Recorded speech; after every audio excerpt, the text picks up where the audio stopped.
Hi folks, Andy Fyon here from Rambles with Robin and Ruby. In this video, we hike part of the rocky coastal trail along Lake Superior, located in the town of Marathon, Ontario, Canada. We continue our look for disjunct Arctic alpine plants and identify if and where the local geology influences the types and distributions of those plants.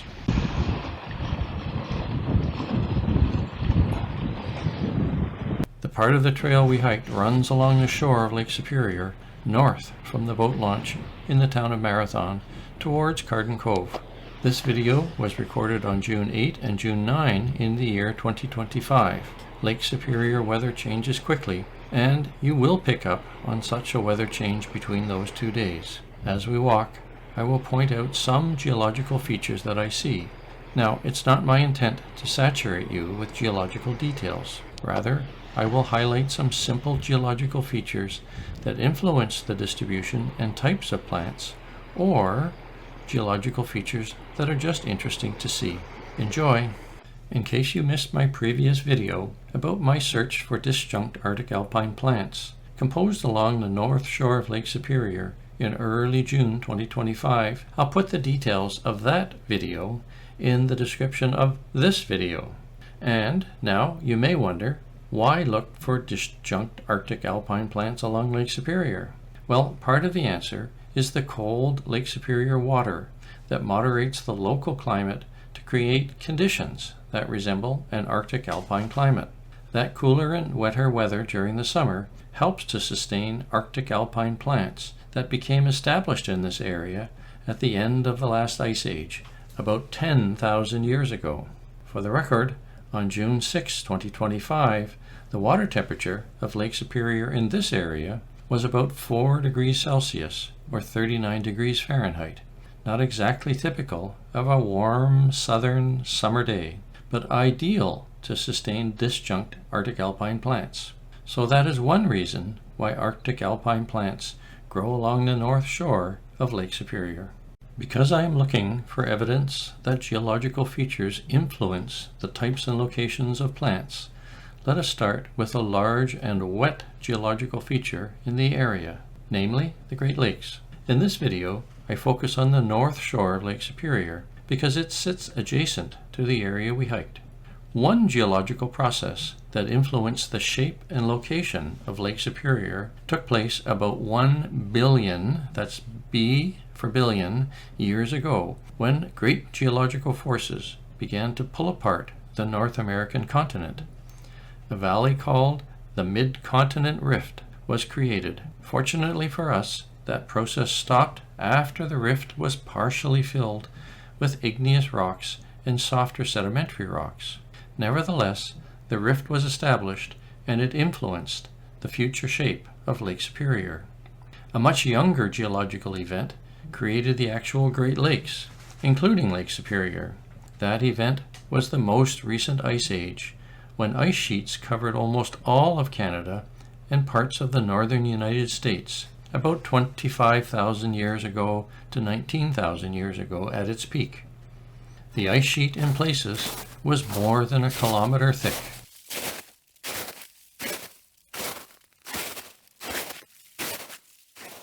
As the ice sheets moved across the land, these thick ice sheets carved out the basins of what were to become the individual Great Lakes.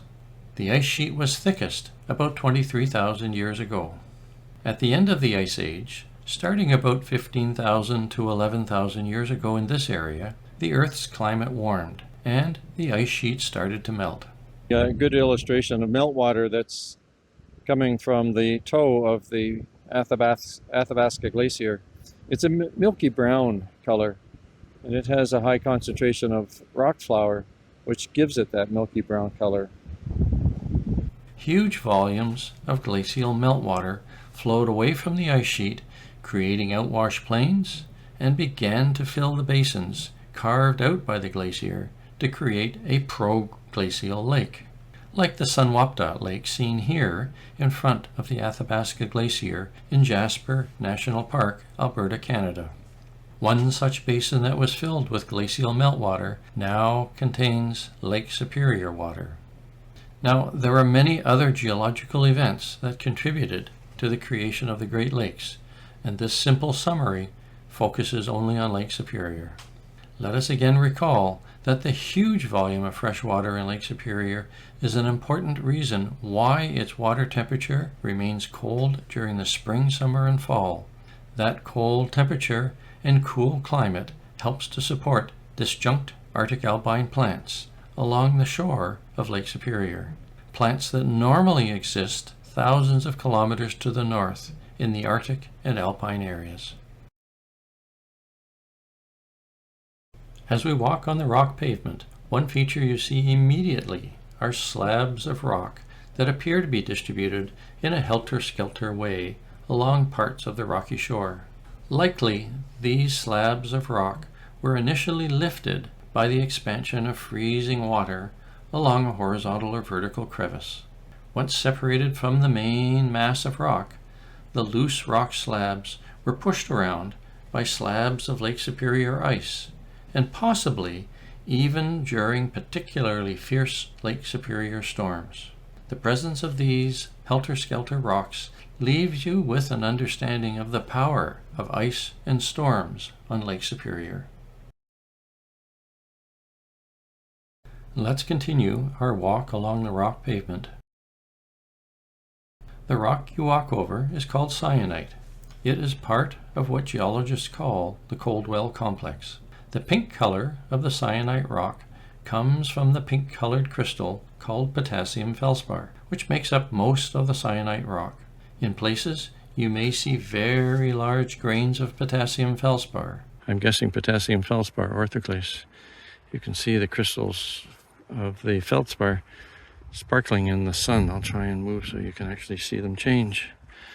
Some of them are 3, 4, 5 centimeters in length. Geologists call this pegmatitic syenite. Now, a word about the Coldwell Complex, colored in purple on this bedrock geology map. Geologists assign a different color to each rock type on a map. The Coldwell Complex stands out as a large and distinctive, almost circular geological feature located along the north shore of Lake Superior. This image shows a simplified but more detailed geology of the Coldwell Complex. The syenite you see along the trail is colored light brown on this bedrock geology map. As I indicated, each different rock type on the geology map is given a different color, but we won't concern ourselves with those other rock types in this video. Geologists include that the Coldwell Complex was a magma chamber located beneath the surface of the Earth. That is, a large body of liquid rock. The magma chamber formed about 1.1 billion years ago, up to about 600 million years ago. In more recent times, the surface of the Earth was eroded or ground away by glaciers during the last ice age. Those glaciers stripped away the cover rock and exposed the former buried and now solidified magma chamber. The chemistry of the Coldwell rocks is unusual, but why is that relevant to plants? Well, the rocks are made up of minerals that contain minor amounts of the element calcium, like this rock called ferroedenite. That calcium is liberated when the minerals react with groundwater near the Earth's surface. The liberated calcium is carried away by the groundwater. Some of the calcium-enriched groundwater accumulates on the Earth's surface in the form of tiny vernal ponds or drainage rivulets. When those pools and rivulets evaporate, a white calcite scale or precipitate forms on the rock surface at the edge of the pool or rivulet. In this way, local microcalcareous habitats may be created. The calcareous habitat may support calcium-tolerant plants, known as calcicolous plants. In a previous video, I described some of these chemical reactions and why they are important to the location of plants.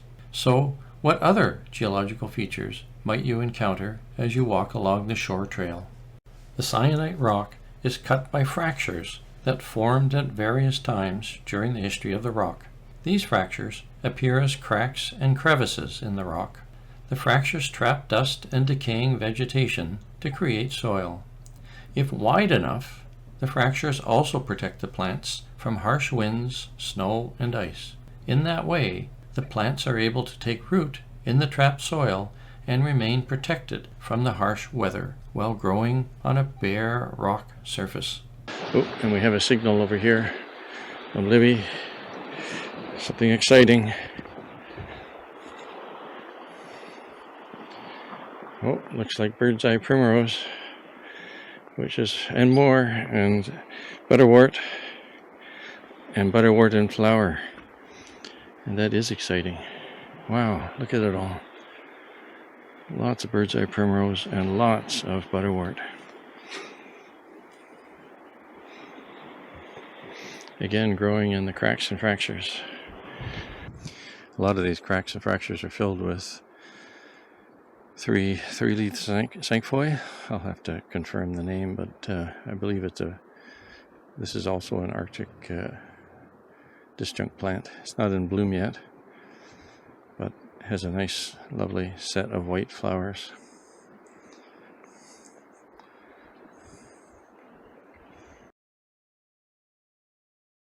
During the last ice age, the ice sheet carved grooves into the rock as it moved over the syenite. Again, another geological feature, a lot of the grooves here.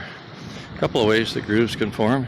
One is physically, by grinding like sandpaper of the rock along the base of the glacier. The other can just be super high pressure water that occurs at the base of the glacier. This is an area of polished rock, so they're easy to see. It's quite cool on these large flat syenite pavement areas. These glacial grooves act as a fabulous channel for water to flow from the bush area away from the lake into the lake. And then there's a mound, an elevated area, whale's back some people call them, and another subtle groove, lower area with water flowing.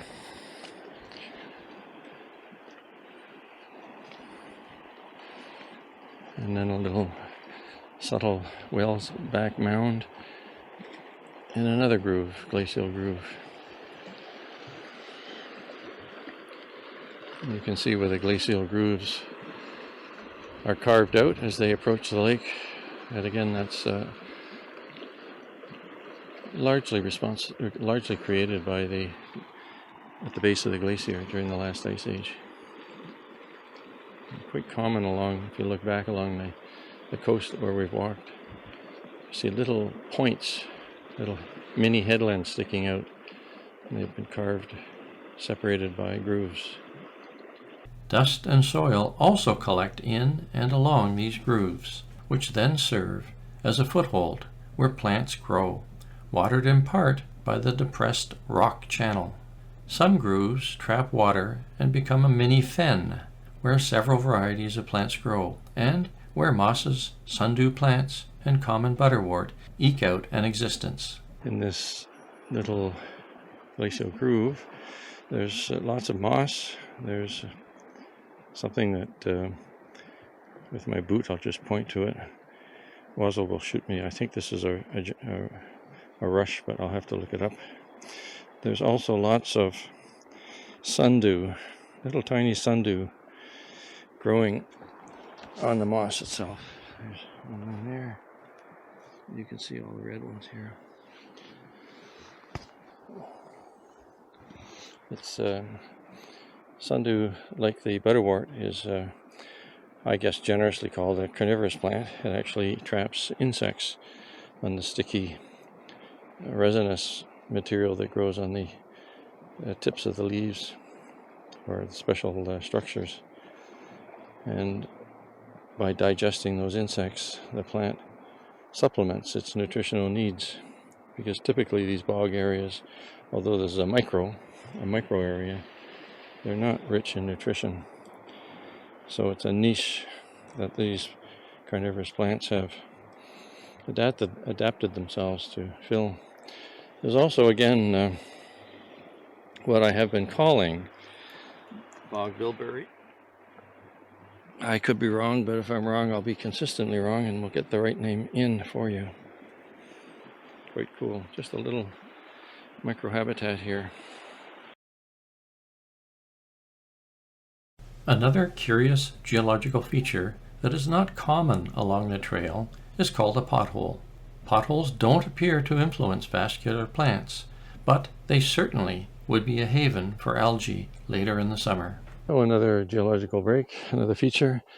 You can see in the wall in front of me some curved holes, or what would have been a hole, a cylinder-shaped thing.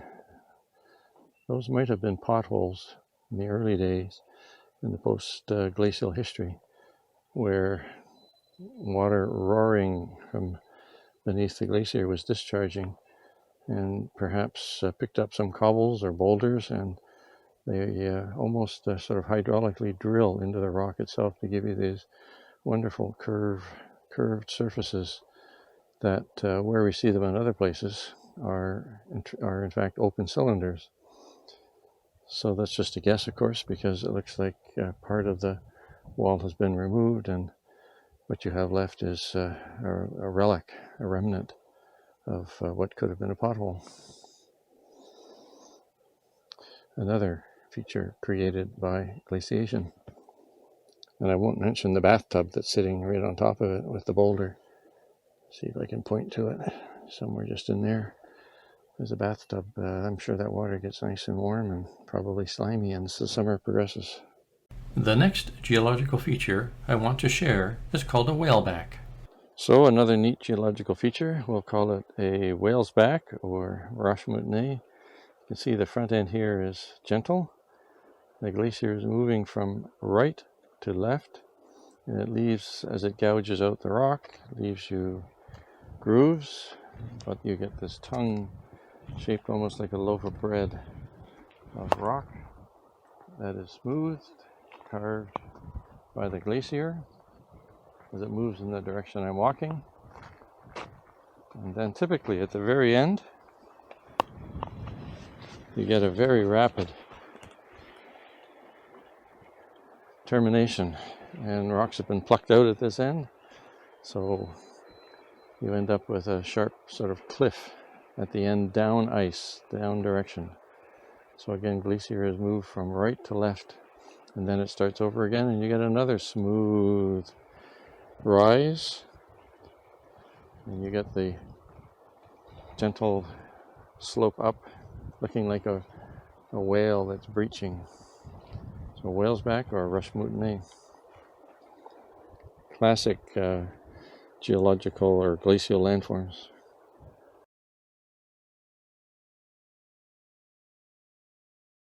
The final geological feature consists of white patches on the rock surface. These are likely calcite precipitates, or scale, that formed when calcium-enriched groundwater evaporated on the rock surface. The groundwater became enriched in calcium when the groundwater reacted with, or chemically weathered, the rock below the Earth's surface.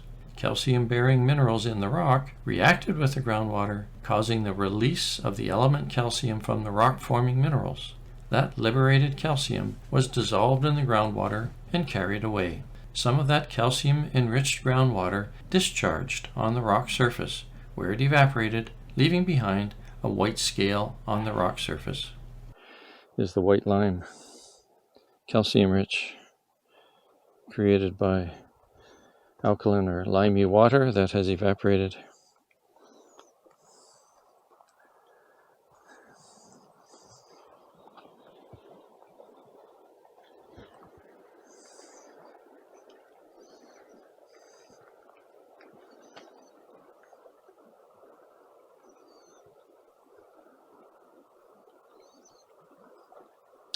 Geochemistry in action.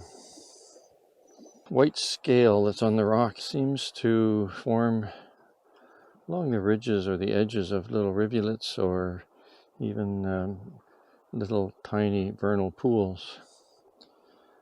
And I would speculate and wager that the white is actually a lime scale, a calcium scale. It's not uncommon in the weathering of rocks and groundwater seeping over the rock. if that groundwater or that surface water becomes enriched in calcium, it just precipitates on hot days. It evaporates, precipitates the lime scale. And it's a way to create a tiny calcareous habitat. I would look here for encrusted saxifrage, and I don't see any. In fact, this area is remarkably devoid of any of the oddball vegetation. But it's just an interesting observation that you can get calcareous habitats formed out of rocks that are not limestone or dolomite. Geochemistry in action.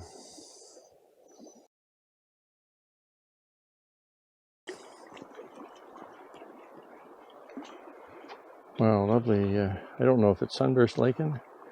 Lovely orange lichen on the crown of this knoll. And it looks like a favorite place for, I don't know if that's guano. No, that's a lichen. The white stuff. Well, I'm facing shoreward. You can barely make out the shapes of the trees.